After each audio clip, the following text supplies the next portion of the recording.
Hello, everyone. My name is Doc Holliday. Thank you for tuning in tonight or today.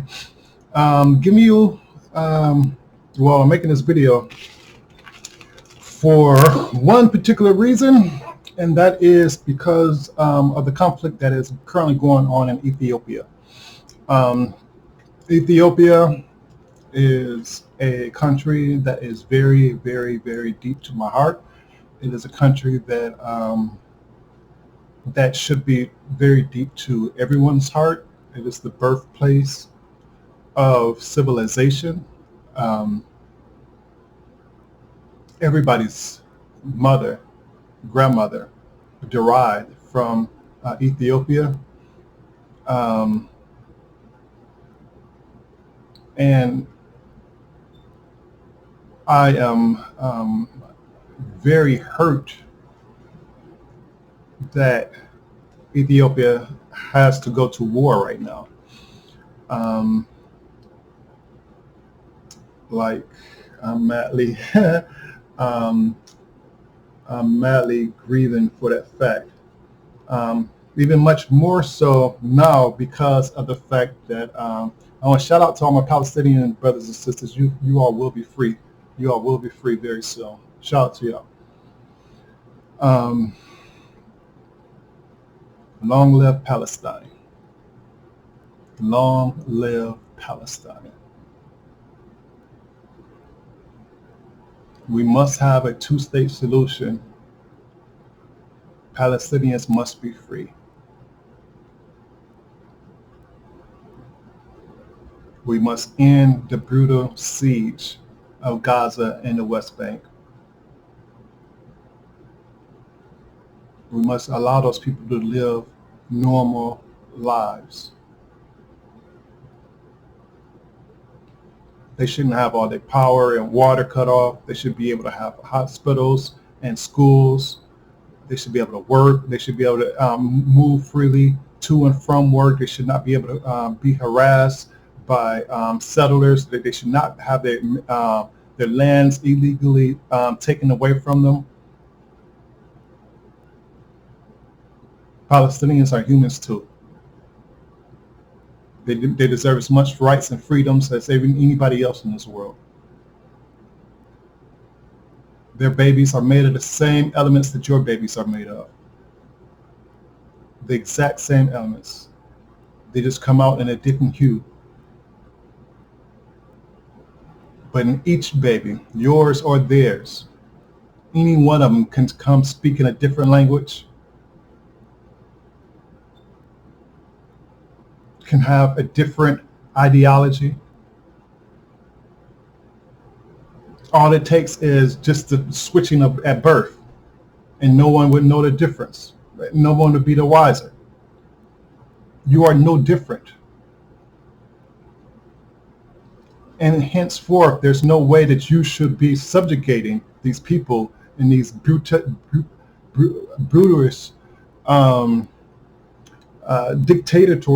dictatorial means. It's please free Palestine. So it's going to be for two different functions. What I was originally doing this for is because I wanted to try to see if people could start making donations to the UN. I have here one of their sites here.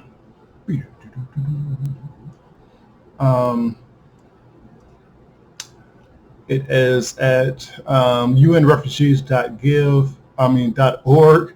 I just went to the give portion of it, so it's give.unrefugees.org. There you can make donations.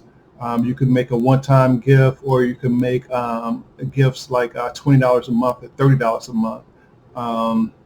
And this would be money that is tax deductible. If you're from the U.S., you can donate to this, and all gifts are 100% tax deductible.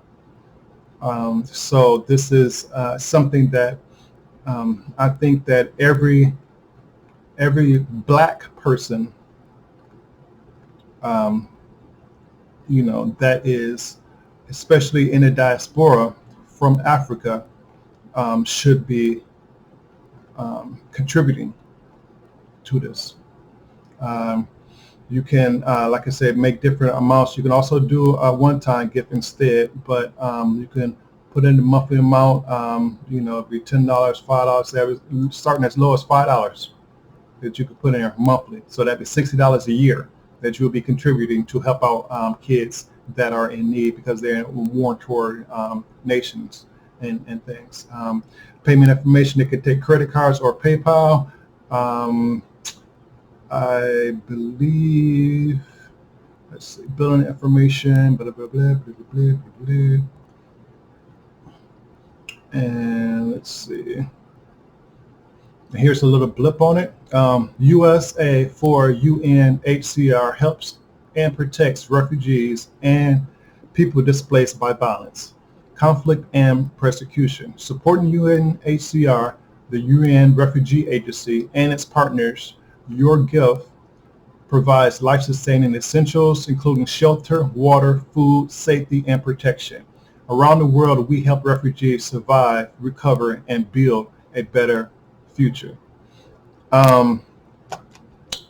So there's that. I want you all to give for the Ethiopian people, but I also want you to give for the Palestinian people as well, because they're in very dire straits as well. But the immediate need is for Ethiopia. The reason why is because of the current conflict that they have right now. You have you're going to have hundreds of thousands of people that are going to be displaced by this war, and by them being displaced, they are going to be really at risk, at a higher risk now because of the current pandemic. They're going to be at a higher risk of catching coronavirus. And as you have seen through all the news media reports, for any of you that has been noticing or taking notice of the media reports, none of the patients, none of the refugees, none of them have any kind of a protection as far as face coverings or anything of that nature. Now, of course, Ethiopia is a country that hasn't been hit that hard. I think it's like ranked 4th in the nation for coronavirus. 4th in the continent for coronavirus. But let me just see here. Let's see.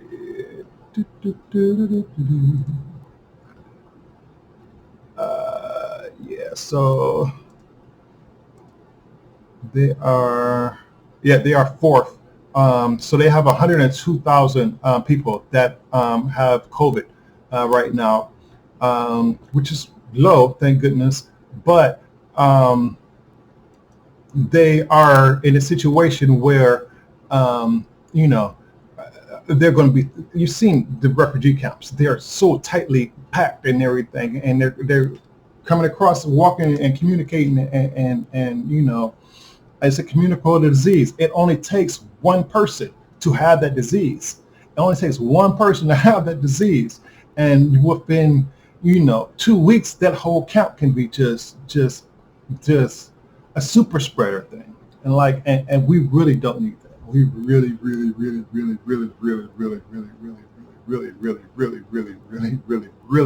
do not need that. That would just be disastrous upon all kind of disasters for that to happen. So please donate. There is also, I guess it's called Hamdayet Border Reception Gate. That is a place that you can actually send, stuff, supplies and everything. If you want to, send, boxes of what do you call it, face masks or things of that nature. It would be helpful. It would be beneficial. Any kind of face mask would be beneficial at this point because they have no face masks there. but I would prefer it to be some of the ones that are of higher quality, at least having the N95 filters in it, and you know, sealed, to where you know, they will truly be protected, and it isn't just a band-aid to fix a very to stop a virus. So there's that. So yeah, please keep Ethiopia in your prayers. Please keep the Palestinian people in your prayers as well. Please keep the U.S. in your prayers. Hope that we can do things to remedy the situation here and abroad. But you know, I will be following up for more details. I have another how to say video that I'm going to do right after this, dealing with that. But right now, I just want to make this short and sweet. Thank you all very much, and please check out my playlist to find out more information about how you can beat COVID-19 yourself. How you can not only beat it, but keep your family members from having it. I should say, not scratch that. I'm not going to show you how to beat it. I'm going to show you how not to become victim of it, how not to come down with it. That's the goal that I'm looking for. Now, there are some videos that I have put out as far as ways that you can test yourself, because there's a lot of long lines and everything, and a lot of people getting fake negative tests and everything when they're actually positive and stuff. Definitely check out my videos. Every one of them has very valuable information that a lot of people is not getting, because it's really hard to put all of the information into a compact, neat package for you. So definitely look through the playlist, figure out which ones is more appropriate to you, and go ahead and click on it and press play. Also, like, share, and subscribe. For all of my diaspora people, all the people that are Ethiopian and living abroad, that are either in you know, DC, in Minneapolis, in LA, you know, in Miami, living over across the pond. Anywhere you're at, please donate to UNHCR. And also, there's like a lot of different ports that are where they have refugees camps that are established. You can look up the different refugee camps that are established down there, and you can get the addresses and everything, you send supplies and everything directly to those camps, and you can, you know, find out who you need to send it to and all that other stuff. Just look on the UN website, UN website here. But yeah, so, and here it is. Humanitarian crisis deepens amid ongoing clashes in Ethiopia and the Tigray regions. Here's a brief note. This is a summary of what is said, of what was said by the spokesman, of whom text may be attributed at today's press briefing from Geneva. So they're extremely concerned about the worsening crisis in northern Ethiopia, where the ongoing clashes between Ethiopia federal government and Tigray forces are driving thousands of people to flee, more than half of them children. Since the violence began in early November, more than 14,500 children, women, and men have fled into Sudan in search of safety, overwhelming the current capacity to provide aid. Meanwhile, services for 96,000 Eritrean refugees inside Tigray have been seriously disrupted. Yeah, because, you know, Eritrean is a real poor country. So there were 96,000 Eritrean refugees that were living inside of Tigray in the refugee camps. So then they had to flee because of fighting from there. So they are really like strapped. So and a lot of you may not know this, but Eritrea was actually once part of Ethiopia as well. but there was a war, and that is how Eritrea became. And now Eritrea and Tigray since has been having a lot of conflicts. So it's a very volatile situation. But it's basically saying with reports of growing numbers of Ethiopians becoming displaced internally. HRC calls on all parties to respect the safety and security for all civilians in Ethiopia or in Tigray. In Ethiopia, fighting in Tigray yesterday moved closer to the Shamela refugee camp, which hosts 6,500 Eritrean refugees, raising concerns of mass displacement from the camps. UNHCR is making preparations to receive refugees who have already begun arriving at Hitsap's camp 50 kilometers away, and is considering further relocation options in the region. General living and operating conditions inside Tigray have become more difficult with power outages and food and fuel supplies becoming extremely scarce. Communications has been cut off, creating an information blackout. The numbers of refugees seeking safety in neighboring Sudan are increasing rapidly, with over 4,000 crossing the border in just one day. The majority have crossed the Hamdet border point in the Kazala state, and others in the Lugdi and Jadaref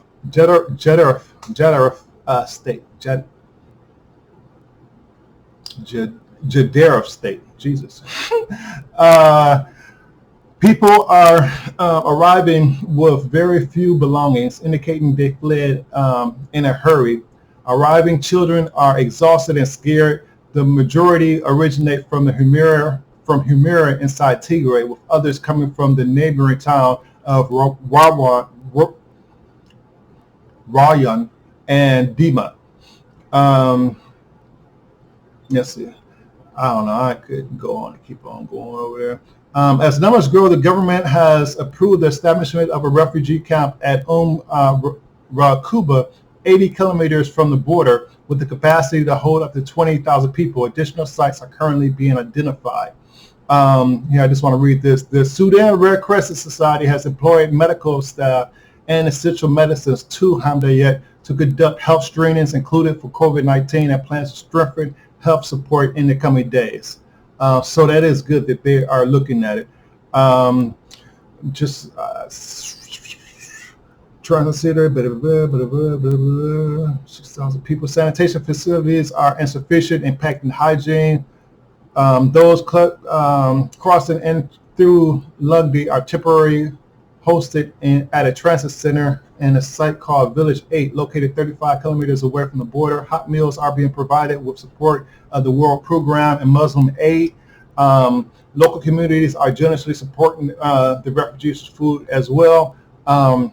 So you see, it's a very, with 20,000 people, and that's just right now. The war has just started for, 10 days or so. Less than 10 days. I think it's like 6 days that the war has been going, maybe 10 days. No, it's been like 10 days that the war has been going on. So you can expect that the refugee sizes and everything, the camp sizes are going to be getting bigger and bigger. So definitely any kind of donations and everything will be very much appreciated. Again, check out the UNHCR to give tax deductible donations to help our people out. Thank you very much. God bless, and please stay tuned for more. Subscribe for more videos. Please like, share, and subscribe, and stay tuned for more. Thank you, and God bless.